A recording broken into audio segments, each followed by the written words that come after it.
اب یہ NRO2 ہے جو 10 سالوں کے اندر سب کچھ ہے وہ معاف ہونے لگا ہے. تو میرا سب سے بڑا پوائنٹ یہ اپنی وکلا کمیونٹی سے کہ اگر یہی ہونا ہے تو وہ بیچارے جو جیلوں میں غریب بھرے ہوئے ہیں ان کا کیا قصور ہے؟ پھر ان کی تو چھوٹی چھوٹی چوریاں ہیں. اگر اربوں روپے کی چوریاں معاف کر دینی ہے تو وہ بیچاروں کا کیا قصور ہے؟ یہ بہت امپورٹنٹ ہے آپ کے لیے کہ حضرت علی رضی اللہ تعالیٰ کا اسی پہ قول ہے کہ کفر کا نظام چل جائے گا لیکن ظلم اور ناانصافی کا نظام نہیں چل سکتا. اس طرح کا نظام نہیں چل سکتا. یہ جو اکانومی ہماری ہے یہ ڈائریکٹلی ڈیپینڈنٹ ہے رول آف لاء پہ. آپ کا جب رول آف کوئی دنیا میں ملک بتا دیں جدھر رول آف لاء ہو اور وہ غریب ہو, ایک ملک مجھے بتا دیں. اور ایک ملک مجھے بتا دیں جدھر رول آف لاء نہیں ہے اور وہ امیر ہے. سوئٹزرلینڈ کی کوئی وسائل نہیں ہے سوئٹزرلینڈ کے پاس. ہمارے جو ناردرن ایریاز ہے یہ سوئٹزرلینڈ سے دگنا سائز ہے اور اس سے بہت زیادہ خوبصورت ہے کیونکہ میں نے دونوں جگہ دیکھی ہوئی ہے. سوئٹزرلینڈ صرف پہاڑوں سے اور گایوں سے اور دودھ اور وہ چیز بنا کے وہ دنیا کا خوشحال خطہ ہے کیونکہ رول آف لاء انڈیکس میں سوئٹزرلینڈ میں 99.9 رول آف لاء انڈیکس ہے. آپ کو اور ہم سب کو شرم بھی آئے گی یہ سن کے کہ مسلمان دنیا شاید ہی کوئی مسلمان ملک ہے جس کا 20% سے زیادہ رول آف لاء انڈیکس پہ ہے. ہم سب نیچے ہیں. ہمارا جنگل کا قانون زیادہ ہے کہ جس کی طاقت اس کی بھینس. اور یہاں آپ دیکھیں کہ یہ جو رول آف لاء کی تباہی ہو رہی ہے اس لیے آپ سب کو رول آف لاء کے ساتھ پاکستان کی اخلاقیات ہماری مورل سٹینڈرڈ جو تباہ ہو رہی ہے کہ آپ کو جرمنی اور جاپان تباہ ہو گئے تھے سیکنڈ ورلڈ وار میں, دونوں 10-10 سال میں کھڑے ہو گئے کیونکہ وہاں اخلاقیات کو بوم نہیں کر سکے. وہ جب اخلاقیات اور موریلٹی ایک معاشرے کی انٹیکٹ ہے وہ پھر کھڑا ہو جاتا ہے. لیکن لیبنان, میں مثال لیبنان کی دیتا ہوں کہ میں آج سے کوئی 40 سال پہلے وہ دبئی کو کوئی نہیں جانتا تھا, سارے بیروت جایا کرتے تھے.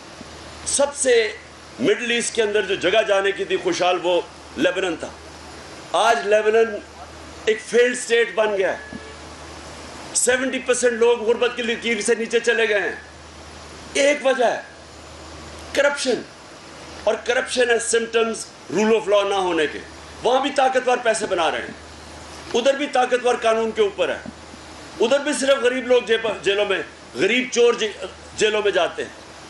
تو یہ جو نبی صلی اللہ علیہ وسلم نے جو سب سے زیادہ, میں ایک کوٹ کرتا ہوں ان کی حدیث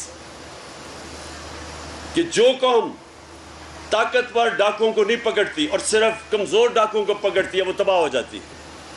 بیسکلی جدھر رول آف لاء نہیں ہے وہ تباہ ہو جاتی ہے.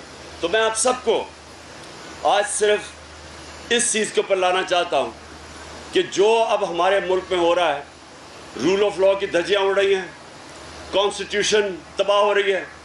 مجھے یہ بتائیں کہ ایک رجیم چینج ہوا,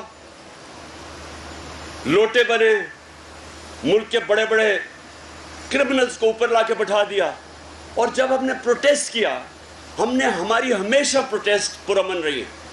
کیا میں فیملیز کو انوائٹ کروں گا اگر میں کوئی انتشار کرنا چاہتا ہوں؟ عورتیں بچے ہماری پروٹیسٹ پہ آتے ہیں. آپ نے جس نے بھی دیکھا ہوگا ڈی چوک میں فیملیز آئی ہوئی تھی. مجھے یہ بتائیں کہ پاکستان کی تاریخ میں کب اس طرح کے پرامن پروٹیسٹ کے اوپر اس طرح کی فورس استعمال کی گئی؟ میں نے مارشل لاء میں بھی دیکھا. مجھے جنرل مشرف کے دور میں نے جیل گزاری 7-8 دن, یہ اس لیے کہ وہ جب عدلیہ کی آزادی کے لیے ہم نکلے تھے, تو مجھے واحد لیڈر تھا, اس کو جیل میں ڈالا. لیکن میں نے اس کے کریک ڈاؤن میں بھی کبھی اس طرح کا ظلم نہیں دیکھا جو ادھر اب ہوا. عورتوں کو جس طرح انہوں نے ٹریٹ کیا, رات کے 2 بجے گھروں میں گھس گئے. یہ کون سا قانون ہے؟ کس قانون کے مطابق؟ ایک ویڈیو آئی اور میں اس بچے سے بھی ملا ہوں, فیصلہ آباد میں باپ نہیں تھا, 10 سال کے بچے کو پکڑ کے جیل لے گئے. یہ کدھر ہوتا ہے؟ یہ کون سی جمہوریت میں ہے؟ یہ کون سا قانون اجازت دیتا ہے؟ سارا ملک بند کر کے رکھ دیا. ہم نے فضل الرحمان نے 2 دفعہ لانگ مارچز کی. ایک دفعہ کی وہ کام پہ ٹانگنی، اس نے آ کے لانگ مارچ کر دی، مہنگائی مارچ. مجھے یہ بتائیں کہ ہم نے ایک دفعہ کوئی کنٹینر رکھا ہو، ہم نے کوئی ان کے اوپر ٹیئر گیسنگ، یعنی ایک آدمی کو جیل میں ڈالا؟ ہمارے انہوں نے کتنے ہزار لوگوں کو جیلوں میں ڈال دیا. میرے اوپر کوئی 8-9 FIRs ہیں. ابھی وہ کہا گیا کہ آپ کی FIRs میں ختم کروں، میرے اوپر خود کوئی 8 FIR ہوئی ہیں. اس کے اوپر ہماری ساری سینئر لیڈرشپ کے اوپر FIRs کٹی ہوئی ہیں. تو یعنی یہ کون سی جمہوریت میں ہوتا ہے؟ میں یہ آپ سے سوال پوچھتا ہوں، کون سا قانون اجازت دیتا ہے؟ اور میں اب بڑی ایک تکڑی شو کرنے لگا ہوں. میں ابھی بتاؤں گا نہیں کہ وہ ہے کیا، لیکن کرنے لگا ہوں. میں آپ سب کو کہتا ہوں کہ آپ نے اس کے اندر شرکت کرنی ہے، اور اس لیے کرنی ہے، میرے لیے نہیں کرنی، پالیٹکس کے لیے نہیں کرنی، اپنے ملک کی حقیقی آزادی کے لیے آپ نے سب نے نکلنا ہے. یہ جو کہہ رہے ہیں کہ ہم بڑے مشکل فیصلے کر رہے ہیں، یہ وہ جو پہلے تو شکر ہے کہ کہتے تھے نا جی شہباز شریف پنجاب سپیڈ، اور وہ پتہ نہیں کدھر ہے، صبح 7 بجے آفس پہنچ جاتا ہے اور پتہ نہیں وہ کیا کر دیتا ہے. ہم سارے انتظار کرتے رہے کہ شاید واقعی کچھ کرے گا. پتہ چلا یہ سب کچھ، یہ ساری ڈیولپمنٹ صرف اشتہاروں میں ہی ہوتی تھی.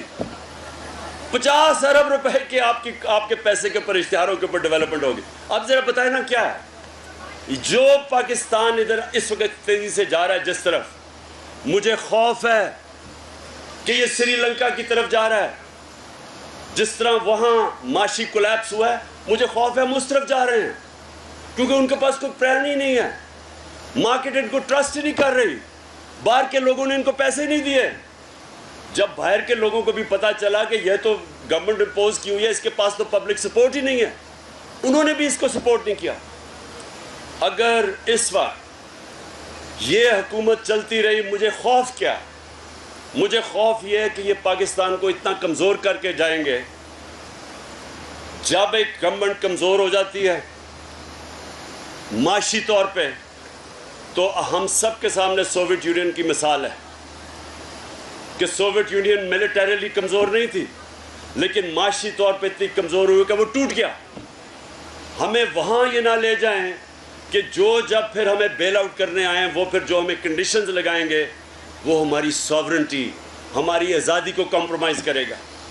اس لیے اس ملک کے لیے ضرورت ہے کہ صرف ایک چیز نکال سکتی ہے اس ملک کو اس دلدل میں جس میں پھنستے جا رہے ہیں. وہ ایک چیز ہے، صاف اور شفاف الیکشنز. یہ واحد چیز ہے.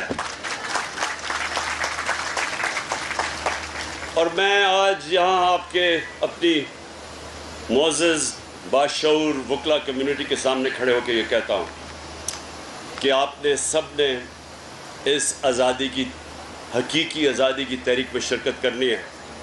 جس طرح ہمارے وکلا نے قائد اعظم کے ساتھ، علامہ اقبال جو اس کے نظریاتی ہمارے لیڈر، وہ جو تحریک تھی، وہ اب اس کے بعد اس ملک کو حقیقی آزادی دلوانے کے لیے آپ سب نے نکلنا ہے. میں آخر میں صرف یہ آپ کو کہنا چاہتا ہوں کہ میرے 3.5 سال میں اس نتیجے پہ پہنچا ہوں کہ اللہ نے ہمارے ملک کو بہت کچھ دیا ہے، ہر قسم کی نعمت دی ہے. اور یہ اگر اس تھوڑی دیر یہ ملک اسی طرح چلتا جاتا جس طرح ایکسپورٹس اوپر جا رہی تھی، معیشت اوپر جا رہی تھی، انڈسٹری بڑھ رہی تھی، میں آپ کو یقین دلاتا ہوں کہ یہ ملک اتنی تیزی سے آگے بڑھ سکتا ہے. لیکن یہ کبھی بھی نہیں بڑھ سکتا اگر جس ملک میں رول آف لا کی دھجیاں جو اڑائی جا رہی ہیں، اور وہ کرمنلز جو بجائے ملک کا حالات ٹھیک کریں وہ صرف اپنے آپ کو NRO دینے کے لیے آئے ہیں، تب ملک کا کوئی مستقبل نہیں ہے. اور اس لیے انشاءاللہ آپ نے انتظار کرنی ہے، میں نے آپ کو کال دوں گا اور آپ نے سب نے میرے ساتھ نکلنا ہے، اور انشاءاللہ قانون کے بیچ میں رہیں گے، پرامن احتجاج ہوگا، لیکن شرکت انشاءاللہ آپ سب نے کرنی ہے. پاکستان زندہ باد.